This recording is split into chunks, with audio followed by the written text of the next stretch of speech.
and Craig Smoke.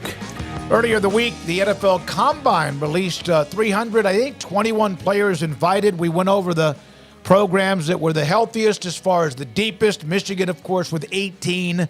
And there were, 6 to 7 programs that had 10 plus or more. Jon Cooper, our guy when it comes to Ourlad's Guide to the NFL Draft at Ourlads.com, joins us on 365 Sports. George, if 18 players from Michigan are invited to the Combine, what would be the normal average of how many of those 18 will be drafted? Well, if there's 321 players, there's 255 to 265 drafted, depending upon the number of what do they call them? Picks, compensatory picks. So you figure not all of them are going to get drafted. You go on a percentage basis, and probably about maybe 14 of those guys will get drafted, 14 or 15. It's a good group. I mean, for sure. If you look at Michigan, it's a solid group of players. But most of them will get signed. The ones that don't are going to get signed as free agents. Speaking of that solid group of players, John, one of them is J.J. McCarthy. And I'm a big draftnik. I like to go and, do the mocks and, go through all those things. I have not seen two people feel the same way about J.J. McCarthy. Some people think he's a star. Some people are utterly confused. Some people are selling completely. Where do you sit on J.J. McCarthy? Well, we have a guy that on our group, one of our scouts, really likes him. And he goes back and forth, on how he feels about it. We just had a discussion about him last night. And the way I watch film on him, and just about the time I'm ready to kill him, he puts three straight balls into a tight window. So to me, there's upside with him. He's inconsistent. He throws some incredibly bad balls at times, but then does some really, really good things. He comes from the Chicagoland area. So we've seen him a lot, and, I know a lot about him, and he's transferred. He played at IMG Academy, and they went to Michigan, so he's been kind of bounced around a little bit, with that, in terms of his high school career. And he's a guy that, I think has got a lot of upside. He's only, I think, 20 years old, or is just going to turn 21. So he's young. And I think the jury's out on whether he's going to be a really good player or not. But I think somebody's going to draft him, I think, second day, and I wouldn't be surprised at all. And they're going to work with him because there's something to work with there. He's got upside for sure.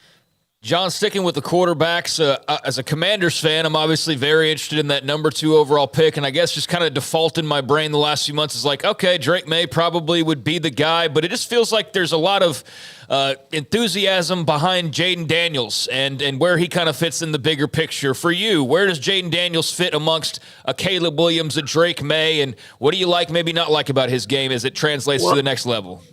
Well, since probably the third or fourth week of the season, we have had Jayden Daniels as our number 1 quarterback, ahead of Caleb Williams, ahead of Drake May, and these guys. And there's a number of reasons for that. And we think it's played out well. That's not to say that Caleb Williams isn't an elite talent or Drake May isn't an elite talent. But I look at the mechanics of the 3 quarterbacks, and Jayden Daniels grades out at the top in all of the quarterback metrics. I mean, he's got holes like they all do. And as I've said many times, you never know what your quarterback is going to be or how good he's going to be until you're going to get him in the building, how he's going to fit your system, until he gets coached he starts working against NFL defensive backs and secondaries. And that's going to be the key. But just a little hint, we think Daniels does some things that NFL quarterbacks, if they can do those things, they're going to be elite. And one of them is his deep ball placement. He puts that ball in a bucket. The guy that I remember that does that the best is Aaron Rodgers. So I'm not comparing Jayden Daniels to Aaron Rodgers on anything but that. But he does it like Aaron Rodgers. He can put that ball right in there on a deep ball, and it's tremendous. He can run. He can take off. He can create with his feet. He can throw on the run. He does a lot of things. Now, people are worried about he's skinny. Yeah, and that's true. So is J.J. McCarthy. He's also, velocity is questionable on some of those longer intermediate throws outside the numbers and in the middle of the field. So, we're going to find some of that out at the combine. They test that velocity. I haven't seen anything that makes me not think he's the top guy. But a lot to like about Caleb Williams, but then again, a lot of question marks about him as well. Question marks about Drake May. The mechanics with both of those guys, can get sloppy at times. And processing skills with Caleb Williams, there's been some questions on that, especially starting with the Notre Dame game and then down the season. So a lot of questions to be answered. When you look at Chicago with Justin Fields, are any of the names you've mentioned or focused in on Daniels, Williams, and May an upgrade to him? They could be. And that's where, the thing with Fields, a lot of these college quarterbacks coming out, they play in more of a one-read offense, and it's different. And the Fields has had, a couple different offensive coordinators, 2 different head coaches. So I'm not ready to kill him. But yet I understand you've had him for 3 years and you might want to move on. So I think the jury's out on what they're going to do. Wouldn't surprise me if they traded down a spot or two, especially if the Commanders really want the kid from Washington and Caleb Williams. That wouldn't surprise me at all. And then not take a quarterback and maybe draft one later to compete with Fields. Because, they put some things into this guy. And, from my perspective, I'm not sure the wisest thing to do is draft another quarterback, especially when you can trade down and really upgrade your team and build around that guy and maybe even get a great, generational receiver in Marvin Harrison Jr. John, I think, and I know that draft-wise this position has been relegated, but running back, this is a very intriguing running back draft, especially, you got, your 1 to 5 is Corum, Brooks, Benson, Estime, and Bucky Irving, but even after that, there's some really intriguing guys that could, like Braylon Allen, that could really be, tote carriers in the league. How do you feel about where that position slots in this year? Well, I'm not sure there's a first-round pick in this year's draft, at running back. I'm not sure you don't have the guy that,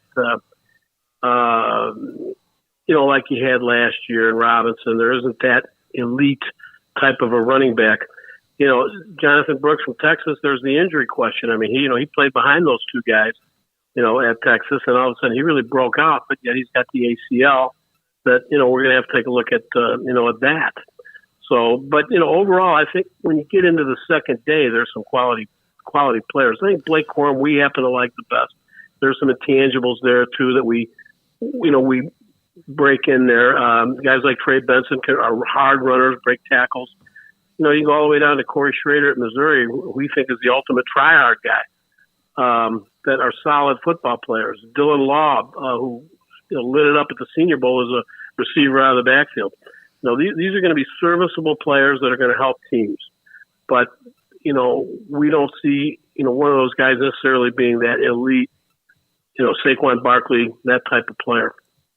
John, just kind of throwing something entirely random here at you with the offensive line. I know there's a lot of different prospects from a lot of different places, but a couple from the Big 12 where we have a lot of our focus. Cooper Beebe of Kansas State and also Zach Frazier of West Virginia earned a lot of accolades during their times. Just curious, any thoughts on either one of those 2 guys and how they project? Well, I really like Cooper Beebe. We've got him as our 3rd best card, and I'm not sure he's not our best card. He plays all over the line. He's played tackle. He's, a no-nonsense blocker who moves people consistently. He's got a strong hand strike. He can block in space. He's really a good player. Zach Frazier's a nice center. Center is a kind of a position that's almost an afterthought when it comes to drafting, but he's a former guard who transitioned to center full-time a couple of years ago. And the thing I like about him, he's a 4-time state champion wrestler, and those guys always have good balance. That's to me what a center needs. He can play at the second level. He's got a lot of energy. He calls the defenses in the middle. He makes the calls, the line calls, and I think he's got a chance to be a real good one. The defensive tackle position, the 2 kids from Texas, 2 young men, Tavondre Sweat received most of the accolades at Texas and around the country in the conference. a big, monstrous defensive tackle. But Byron Murphy seems to be ranked a little bit higher when it comes to anyone that is looking at the draft. Is he just more suited for the NFL game or more flexible or what? Well, the thing that we've been looking a lot at over the last year is what the NFL wants in a defensive tackle these days. And what I'm hearing from defensive line coaches, give me somebody with twitch. We like guys that push the pocket, but we want somebody that can get off the ball quick at the snap, and he can rush the passer from the inside. Edge pass rushers are important, but you know what? If you're going to get at the quarterback in this day and age, you need to get right up in his face. And being able to escape a block quickly, almost at the snap, like Murphy can do, is something we're looking for. And Newton from Illinois and Murphy, are very close in terms of how we have them ranked. But we think those are your first-round picks at defensive tackle because the NFL wants Aaron Donald, Justin Madubuike, and Chris Jones. And those guys are more in that mold than Devondre Sweat is, who is a great, great player. And part of Murphy's success is Sweat because he absorbs some of those double teams so that he could get single blocked. Can't double team both of them. Yeah, he reminds me a lot of Ted Washington or Gilbert Brown, but maybe even like faster than those dudes and more athletic. John, what position that if you are desperate for something, if you haven't had it for years and you're sitting there with a pick and need to get it, are you going to be disappointed in this year's draft? Well, if you want an inside linebacker, I'd say if there's one position that I don't see a lot of depth, I'm not sure there's a first-round pick. I've been watching these guys a lot. There's probably 3 guys in there that could be, early second round, maybe slip into the first round if the need is great enough. So, down the list, if you want an inside off-the-ball linebacker, it's not the greatest group, this year.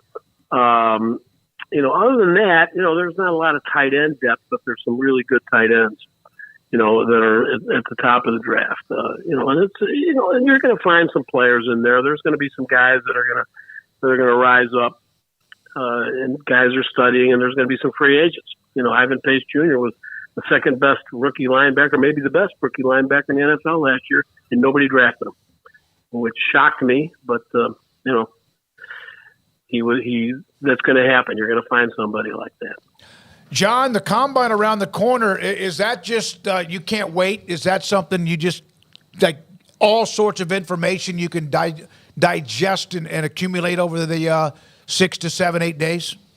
Well, the thing I like about it is, I love to get those measurements. I like to see, the actual height. Caleb Williams is the first time that I know of that he's going to be measured. So I want to see how tall this guy really is.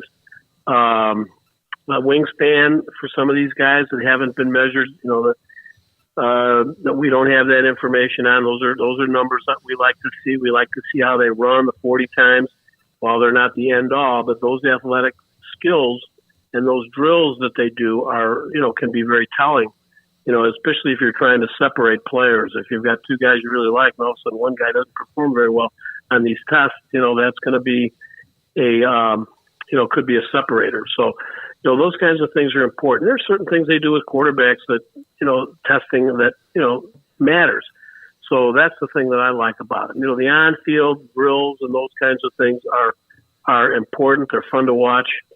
But some of the results, how they compare are the things that we look for. Thank you very much, John. I know you're busy. Good luck with it. We'll try to get you, if you don't mind, right after that's over and get some feedback more from you. You do a great job. We appreciate your time. Well, thanks for having me. Jon Cooper, Ourlad's scouting service, Ourlad's guide to the NFL draft.